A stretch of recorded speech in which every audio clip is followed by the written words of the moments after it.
엄마표 영어를 하며 궁금한 게 생겨서 질문 드려요. 저희 아이는 얼마 전까지 1년 정도 온라인 영어 학습을 했습니다. 영어 문장을 보고 따라 읽기 위주의 영어 학습을 1년 넘게 했는데 혼자서는 영어 듣기나 책 읽기를 힘들어하고 영어책을 좋아하지 않습니다. 그래서 최근에 엄마표 영어에 대해 알아보고 아이와 하나씩 해보고 있습니다. 영어책과 애니메이션을 이용할 때 듣기와 책 읽기를 먼저 하라고 하셨는데요. 그럼 따라 읽는 건 언제쯤 하면 될까요? 아이가 영어 문장을 보면 자꾸 소리내어 따라 읽고 싶어 해요.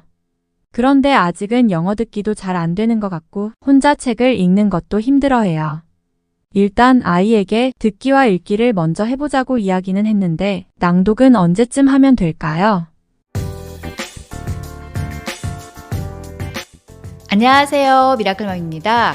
오늘 질문 주신 부모님의 아이는 온라인 영어 학습을 하면서 영어 문장을 보고 따라 읽는 연습 위주의 영어 진행을 하고 있는데요. 듣기와 혼자 읽기를 힘들어한다고 합니다. 영어 듣기와 읽기가 충분하지 않은 상태에서 영어 문장을 보고 따라 읽는 온라인 학습 위주의 영어 진행은 어떨까요? 특히 영어 소리를 듣고 따라 읽는 낭독으로 아이들의 영어 실력을 올리고 싶다면 몇 가지 꼭 주의하셔야 될 점이 있는데요. 오늘은 그 부분에 대해서 자세히 말씀드려 보도록 하겠습니다. 영어 듣기와 읽기가 충분하지 않은 아이들도 영어 문장을 보고 따라 읽기 위주의 학습을 하면 처음에는 재미도 느끼고 아웃풋도 있는 것처럼 보입니다.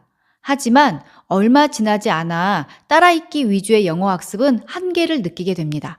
쉬운 단어와 문장 위주의 책은 소리내어 읽는 게 쉽고 읽다 보면 자신감도 느끼게 됩니다. 하지만 단어와 문장이 어려워지고 모르는 단어가 많아지면 책 읽기가 버거워집니다.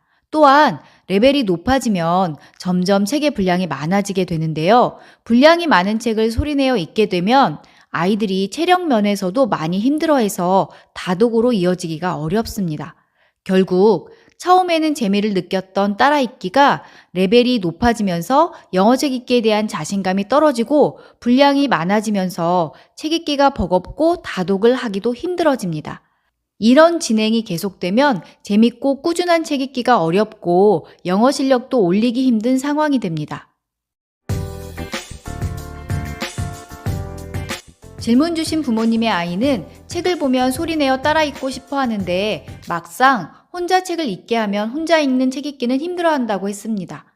영어 책 읽기의 최종 목표는 읽기 독립이고 아이 스스로 책 읽기 재미를 느껴야 읽기 독립을 할 수 있습니다.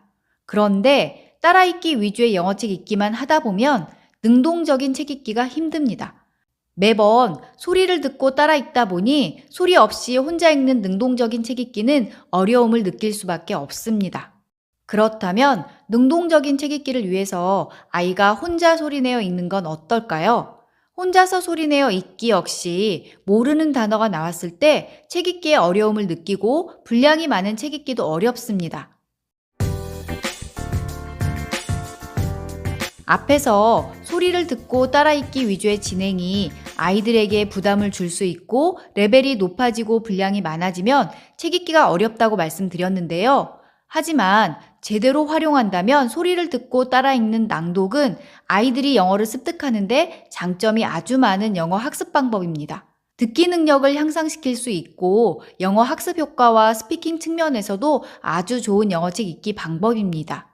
그렇다면 소리 듣고 따라 읽기, 즉 낭독은 어떻게 활용해야 아이들의 영어 실력을 올리는 데 도움이 될까요? 영어 소리를 듣고 따라 읽는 낭독을 할 때는 몇 가지 꼭 주의하셔야 될 점이 있습니다. 영어는 언어이고 언어로서의 영어 습득은 듣기부터 시작되어야 합니다. 영어 소리를 충분히 들어서 영어 듣기 인풋이 넘쳐 흐르면 자신도 모르게 영어 단어와 문장들이 입에서 흘러나오게 됩니다. 낭독을 포함한 영어책 읽기도 마찬가지입니다.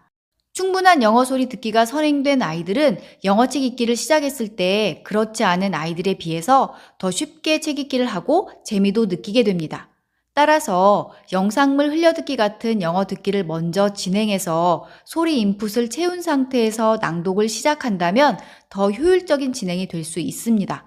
그리고 낭독이 시작된 후에도 영어 소리 듣기를 같이 진행하면 효과를 더 높일 수 있습니다. 아이가 문자 없는 소리에 노출되는 걸 두려워한다면 낮은 단계의 쉬운 리더스 집중 듣기를 낭독과 같이 진행해 보세요. 집중 듣기는 음원 소리를 들으면서 책을 읽기 때문에 아직 문자 없이 소리만 듣는 걸 힘들어하는 아이들이라면 쉬운 단계의 영어책 집중 듣기를 같이 하면 훨씬 쉽게 낭독을 할 수 있습니다. 영어책 읽기의 최종 목표는 읽기 독립입니다. 소리와 함께 읽는 집중 듣기나 낭독 외에 아이 혼자 눈으로 읽는 묵독이 함께 이루어져야 합니다. 특히 낮은 단계의 책 혼자 읽기는 책 읽기 초반부터 함께 진행하는 것이 좋습니다. 낮은 단계 책을 혼자 읽기로 충분히 읽은 아이들은 레벨이 높아질수록 책 읽기를 재미있어하고 읽기 독립도 빨리 하는 경향을 보입니다. 많은 분들이 아이들의 주요 영어책 읽기 방법으로 낭독을 활용하고 있습니다. 또한 책 읽기 초반부터 낭독을 진행하는 경우도 많습니다. 하지만 책 읽기 초반부터 낭독을 진행한다면 낭독의 여러 가지 장점을 충분히 활용하기 어렵습니다. 앞에서 말씀드린 것처럼 아직 준비되지 않은 아이들은 레벨이 올라갈수록 낭독을 힘들어하고 이런 부분들이 영어책 읽기 거부 증상으로 이어질 수도 있습니다. 따라서 낭독은 아이들의 듣기와 쉬운 책 읽기가 어느 정도 이루어진 후에 시작하는 것이 좋습니다. 집중 듣기를 같이 진행할 경우에 집중 듣기가 어느 정도 안착이 되고 책 읽기 자신감이 좀 생겼다는 느낌이 들었을 때 낭독을 시작하면 훨씬 효율적입니다. 엄마표 영어가 좋은 점 중에 하나는 우리 아이의 상황에 맞춰서 영어 진행이 가능하다는 점입니다. 아이가 아직 준비되지 않았다면 조금 기다려주세요. 아이가 힘들어한다면 아이의 영어책 레벨을 조금 내려주세요. 이렇게 해야 아이와 즐겁고 재미있는 영어책 읽기를 할 수 있고 영어 실력도 높여갈 수 있습니다. 오늘 영상도 아이들의 영어책 읽기에 도움이 되기를 바라며 구독과 좋아요 부탁드리겠습니다. 감사합니다.